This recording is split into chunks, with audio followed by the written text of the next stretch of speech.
Good noon mga ka-LunChat. Kumusta mga trailblazers? I'm PJ Dela from the Strategic Communication Office of USTP. Hello to our trailblazers from Hasaan, Villanueva, Claveria, Cagayan de Oro, Balubal, Alubihid, Banaon, and Oroqueta. And here's what we have in store for our ka-LunChat today. Enter Zamora, a battle-hardened priest from the Archdiocese of Cagayan de Oro City, who lived hundreds of years. He's a man shrouded in mystery and intrigue, with decades of experience. So I guess excited ng tanan, no? You should be. So stay with us here at LunChat. Welcome to USTP's very own LunChat, which airs bi-monthly online every second and fourth Wednesday of the month. LunChat highlights the 7-point agenda of the university, which is coined as dynamic. Welcome to our first episode for 2022.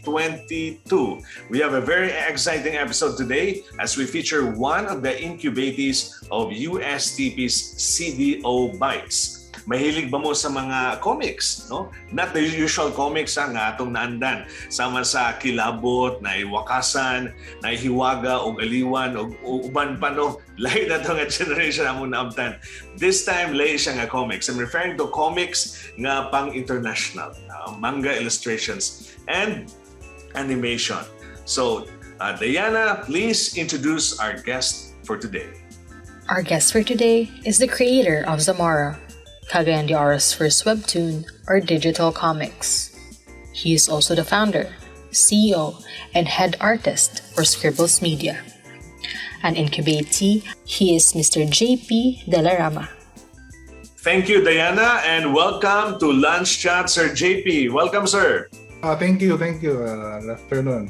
I first saw ang imong company, sir, ang Scribble Media during the demo days sa Spark Truck katong pre-incubation sa Cagayan de Oro Business Incubation Technology Entrepreneurship Startups or CDO b.i.t.e.s. As we know, startups are companies nga or ventures nga nag-focus on a product or service, and ang mga founders or ang mga nagpalayo they wanted to bring it to the market. Sir, first and foremost, unsa ang product or service ba ang gi-offer sa Scribble Media? Well, ang Scribble Media is like a outsourcing studio or like a platform na mag-cater og mga writers, startups from abroad, and kung silang gusto nga ipatrabaho ng illustration services or animation, kami mo trabaho. So mura siya og studio basically, pero kami po ang mag-produce sa ilang mga animation, silang marketing, and kami po mo publish sa among platform. So kani sir, this team that you have, unsa po yung mga skill set nila sir? Mga writer, mga producer, mga artist?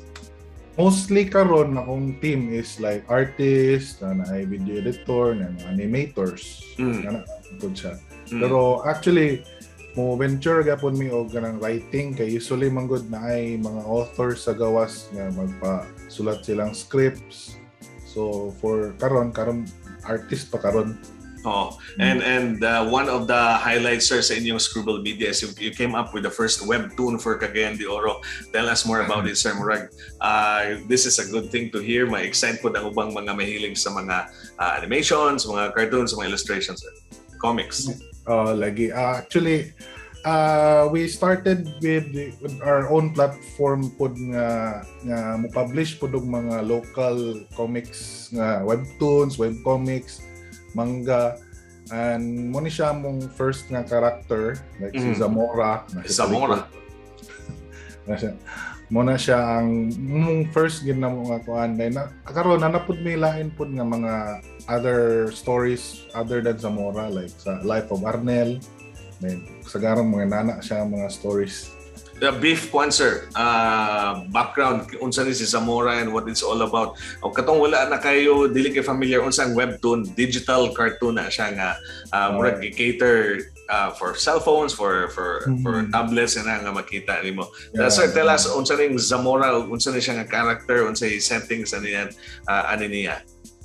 Si Zamora is actually a priest sa Cagayan de Oro City. Manayang ang main character, based po sa iyang comic, na kuan siya ang iyang kuan edad niya like 100 years old na mag-exercise og mga demons or Cagayan de Oro City. So nanay ang murag adventure or kuan mura siya asa mga mythical figures na yung mga mythical figures. So mga kanang mga manggawas ng mga manananggal, mga bungisngis, mga bakunawa. That's exciting. So asa man na siya magkita, sir? Diha sa inyong namoy page ana or na-slay? Sa kuan scribtunes.com muna siya. Zamora, pangitaon lang na. You mentioned kagina, sir, that you have a set of artists working behind your team. Also, ikaw po, mahilig po ka sa drawing, sir. As I understand ka, ikaw mag-head artist sa Scribble Media. Dini po nag-originate ang, how did you start from certain hilig to coming up with a company, a startup company? Actually, nag-start ko as a freelancer artist like 10 years ago. And then, pag-start na ako pag-freelance og artist, na comic books, hilig may comic books, maging akong drawing on. It comes to the point nga sa akong pag-freelance, dagan na mosunod na clients. So, di naman ko na ako maapas kay tungod kay kuan daghan na kay clients bisud pod balibaran kay kwarta man. So, ang ending na yan is why not put up a studio in Cagayan de Oro City to help other kwanpod upcoming artists na makakwanpod sila og freelancing o makakwanpod sila ng passion nga drawing, comics and animation. Kay ang nakita mo ko nako is like sa ang naray mga studio gid kasagaran gid nara gid sa Manila. Naaman siguro sa Cebu, napod sa Davao pero animation wala kayo comics. So moto siya, nag-start ko as a small studio, hire og mga kwan lang akong mga artist ato like mga assistants lang. Magtabang na ako until such time nga na-train na ako sila na yung mag from penciling to inking to colors to letters to final product. Kaya usually mag-start siya sa ang client ihatag niya sa ako is script lang. So script siya, words lang siya. Then ang mga artist magtrabaho na din i-translate ang words to drawings. Wow. Yes. So from idea to i-draw na niyo, illustrate na niyo kung katong idea. Yes sir. Usually ang mga writers dili kay sila kuan silang vision kung walay illustrations, especially sa comics. Kay sa abroad man god like US or Japan or any other countries, kay murag ang comics man god is like another entertainment media nila. So booming ang ilahang kuan, ang ilahang media. So munang ang uban pod writers model pod sila sa comics, manga, webtoons. Wow, that's very inspiring, sir, no? Dagan sa mga mahilig mag-draw, nagi pwede nga business nga kapaingnan. When did you start this startup business ni mo, sir, kanang Scribble Media? And then you mentioned kagina na yung mga clients. Asa po ng mga clients, sir, pila sa bang ang rates, no? Diha sa Scribble Media if naay gusto magpa-drawing, especially kadaghanan sa inyo ang mga clients gikan from abroad. Actually, nag-start din ko kay ang Scribble Media is like nag-pivot naman ko sa akong previous na ako nga startup, which is that was Scribble Studios. Kay ang Scribble Studios is like mura naman gud siya og mura na siya, small lang siya ba, dili bitaw siya wide ang yang reach. So with this kind of new startup, I was thinking na why not nga kami mag-market, kami mag-con sa inyong publication, kami po'y mag-bot sa inyong production into one. Mura siyang nahimo na lang one-stop shop siya for writers. Okay. Usually manggod ang dilemma sa mga writers or mga visionary nga sila gusto idea nga i-come up, di sila kabalo mo drawing, di sila kabalo mo sulat, di sila kabalo mo animate, di sila kabalo asa mo publish, di sila kabalo mo marketing. So why not nga kami na mabuhat na tanan. One. do into one big franchise like karon kakahitabo like sa Netflix daghan kaayo like anime gipanghimo og movies. Correct. Sa Marvel, di ba? And these are also big productions, no? Kinahanglan. Kung dagko pod na production, ang problema pod sa nana kay dako pug sila gasto. Correct. Unlike kung sa amo ang platform, dili kayo anak kadako ang ilang bayaran kay starting pa man. So nana na siya. So international clients inyo, sir, kadagana? Actually international gid tanan mostly. Mura wala man gid mi local. Oo. And kung international, sir, siyempre dollars ang rates ani. Pila po na ang rates niyo sa kung they want something to be done sa inyong service. Amo sa studio is ang per page amo ang rate like per page or per illustration, so modagan siya $100. $100 per page.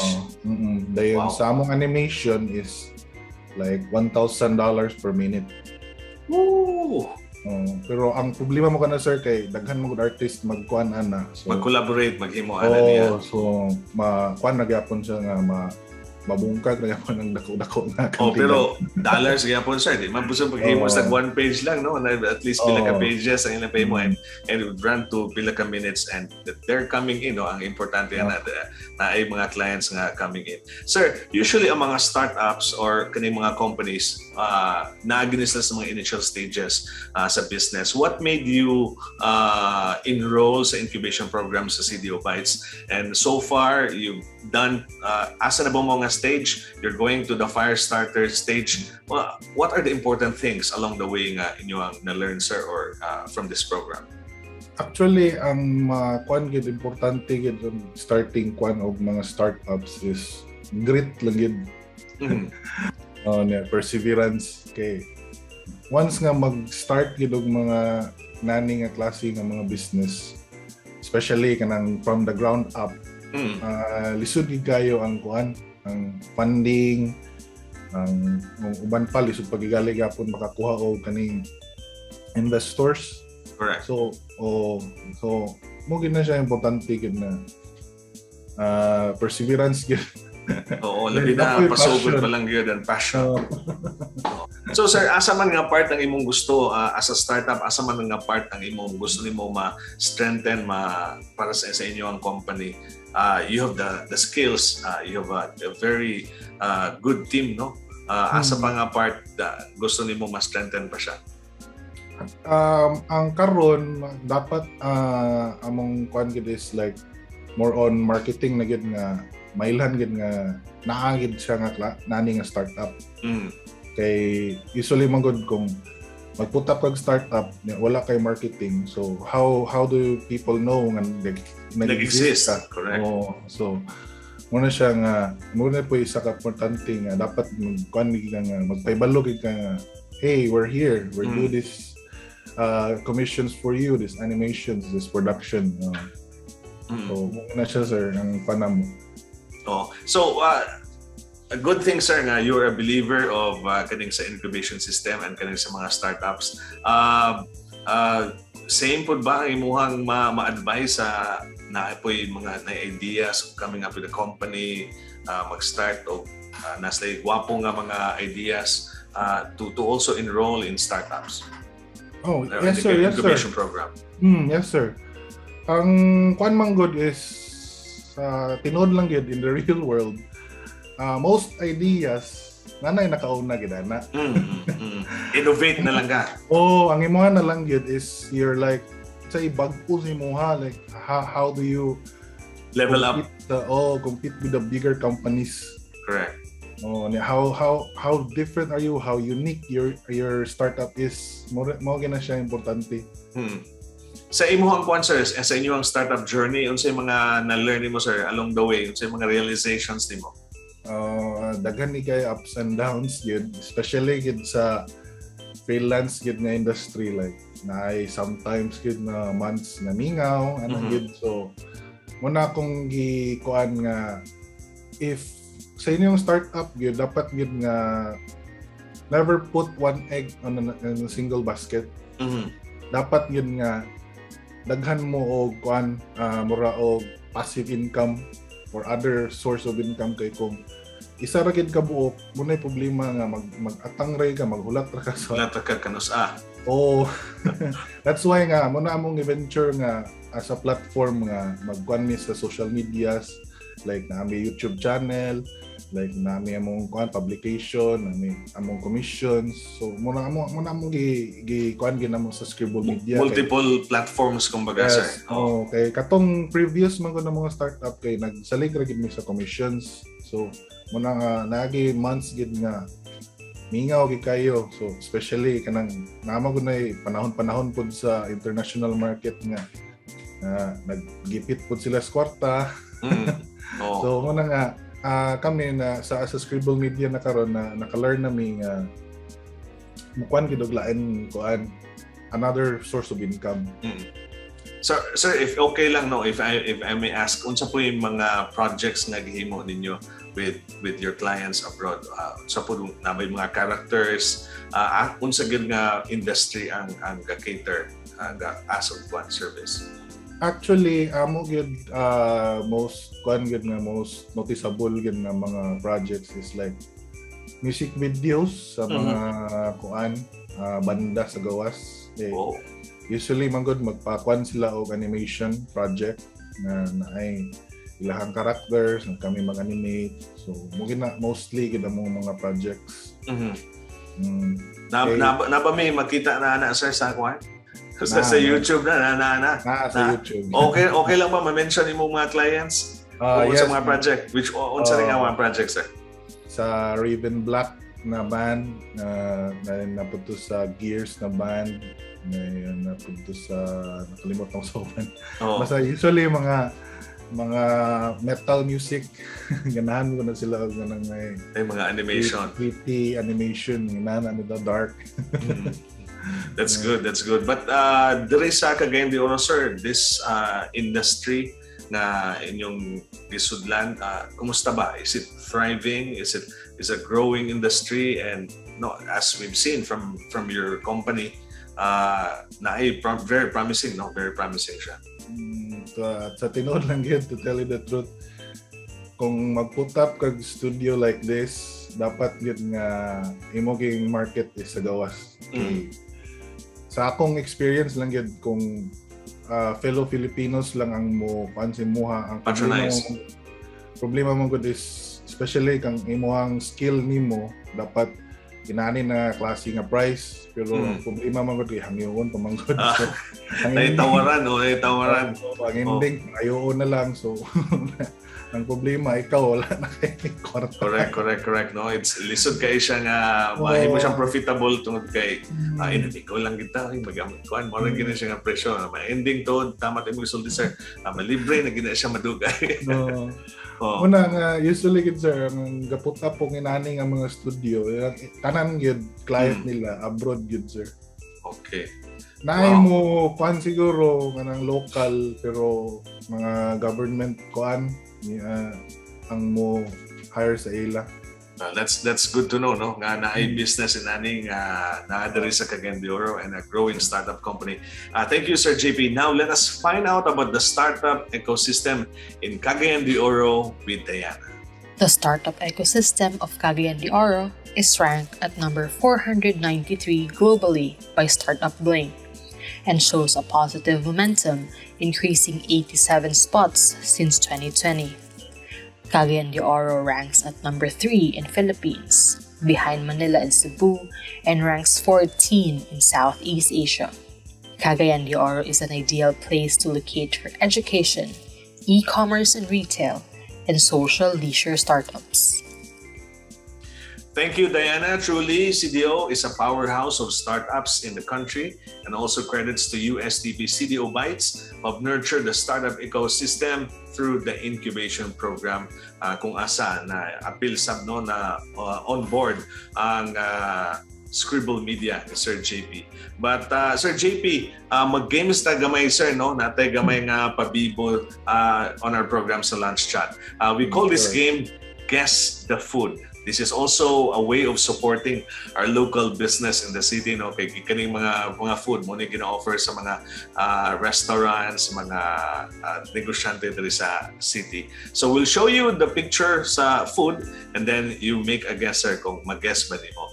So okay lang, sir, kaya ra. We'll show you on screen kung unsa ni nga food. So let's have our number 1 nga picture ato ipakita. Kana, Sir JP, can you guess the food? Naana diri sa Cagayan de Oro, sikat sab na siya kayo nga pagkaon. Some kind of sisig, pero di ko kabalo sa mga. Yes, right, sir. Sisig. No, sikat kayo nga pagkaon diri sa Cagayan de Oro. There's a family nga nag-pioneer ang nagsisig diri and it's offered sa mga restaurants nato diri sa Cagayan de Oro. Congratulations, sir. You've done the first part. Number 2 picture ng pagkaon. Sikat sab kayo siya sa mga estudyante, sir. Very common doon sa mga eskwelahan. I don't know kung nakatilaw na ba kani, Sir JP? Probin. Mahilig sa magana, sir? Ano yung count zone na? Maurag ni power sa mo, sir, no, nga maka-draw kag picture nga kuan. Congratulations, sir, on that one. Number 3 nga picture nato sa atong guess the food. Kana, sir, paborito na ko ni siya. Good for the heart.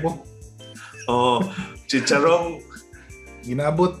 Ginabot or chicharong bulaklak. Yan, chicharong bulaklak. And then, ato ikaupat nga guess the food picture, sir.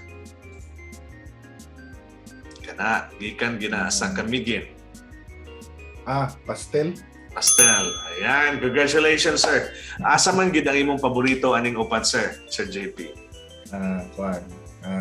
Pungko nga ginabot. Muna sikat sa Cebu. Sikat sa Cebu. Kamot lang ang napabaron. So congratulations, sir. Na to, light moment na to, sir, sa ating discussion. But sir, for back to the serious questions, sir, what is in store for Scribble Media in the years to come? Ano sa imong mga way forward nga mga plano para sa imong startup nga company? More original content in the future. Like we're planning na ang Zamora na webcomic is i-publish na mo to print graphic novel. Then we're planning video games, Zamora, and other scriptoon titles like Life of Arnel na ako'y video game. Okay. Then sa among mga original content namo sa among video production from the YouTube channel o sa Facebook pod. Then amo po na silang ipangkuan sa tanan social medias. So more on content creation nami. Wow, that's a very challenging future, no, and aspect, especially for the katong webtoon nimo, sir, no, Zamora and the Life of Arnel. I hope daghan ang makakita ni, sir, no, kay hasta ako I do appreciate nakita nako tong Zamora, no, kay hasta na yung mga words nga mga Bisaya gigamit sa mga as expression dito sa comics, no, and it's fun reading all these things kay murag bisag dako na ta feeling young ta mag-watch sa mga cartoons sa mga comics nga nakita nato, and very own product of Cagayan de Oro ang setting. Cagayan de Oro ang setting, sir, di ba? Yes. Except tong murag middle world nga between living and the dead. Murag purgatorio. But sir, can you promote the kung asa makita ang kanang Zamora, because also I want everybody nga nagtanaw ko if they can try and watch it and read ang kanang imuhang webtoon. Yes. You can read Zamora comics on scribtoons.com, and we're trying to i-publish po namo sa other comic platforms like Webtoons and Tapas for more range of engagements. Pero ang Bisaya gid na comics nara gid sa scribtoons.com. So na English and Bisaya version. Yes, kay ako naman siyang for like sa Manila, ang kasagaran mo ko ilang comment is it's interesting pero sila kasabot. Sabot. Oo. So wala nga gi-translate na mo English pero mas tsada magit basahon tong Bisaya. Wow. So we're excited, sir, kung aning venture nimo on kanang webtoons and the character of Zamora and the life of Arnel. Sir, imong advice for those who are coming up with startup and then startup companies sa ilaha, and then katong mga budding artists who are watching this episode. Ako lang yun maingon is kuan lang yun, never give up lang yun sa imong kuan, sa imong goals nimo, sa imong achieve, imong gusto nimo i-achieve. If mo fail ka, learn from your mistakes. Then start from the beginning sa imong sinasayop ato, then balik na sa ningga. Kaya ako kapila mo ko ni fail, naman ay saying bitong fall 7 times, stand up 8. So every time nga mo fall ka, imo ginang i-take note sa maginahitabo ato. So, next nimong kuan balik, kablo na kon sa buhaton. Never give up good. More gina siya. Murag nindot ni nga kuan sir, no, kaning skill sa pag-drawing or kanang ma-employ ka sa inani nga company kay murag permanente, pwede ra work from home permanente. Yeah. No. And kuan sir, with the technology karon, although ang mga uso gid karon sa web, no, or sa digital sila tanan, good thing na nakasabay sab ang mga comics, ang mga anime karong panahon na. Actually wala kay ko nag-expect sa paghitabo like karon sa kalibutan like the pandemic niya. Dili lang ko sa pangkuan lugar nga pang brag, pero pagkahitabo sa pandemic, murag ang mga tao kay murag na gusto naman magpa-drawing tanan. Oo, murag na himo po nilang mode of entertainment ang comics o anime kay naram gud sila sa balay magsig tan-aw sig basa, so murag in demand pud siya nga trabaho pud. So murag daghan na pud din kay clients na manulod nga magbuat ko comics, you can draw me a comic, magpa-animate me, so murag inana bito sa siya. So natingala sa kung anong naihana po siya. So timely lang gid, timely okay. Namagi times gid sir gid nga maglisod di pangitag client. So I think that more time to shine for comics and webtoons, no? and your company as well. So congratulations, sir, and we look forward to our more successful venture sa imong startup na company nga Scribble Media. And thank you for your team. Salamat, sir, JP de la Rama, the founder, creator, and head artist for Scribble Media, for sharing us your time about your startup journey. And good luck, sir. Good luck, sir, sa imong company. Thank you, sir. JP. Thank you.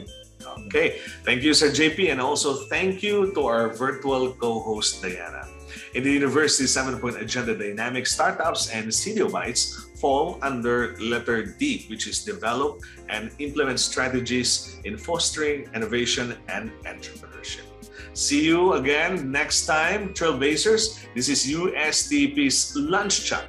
Dalago ng Diyos.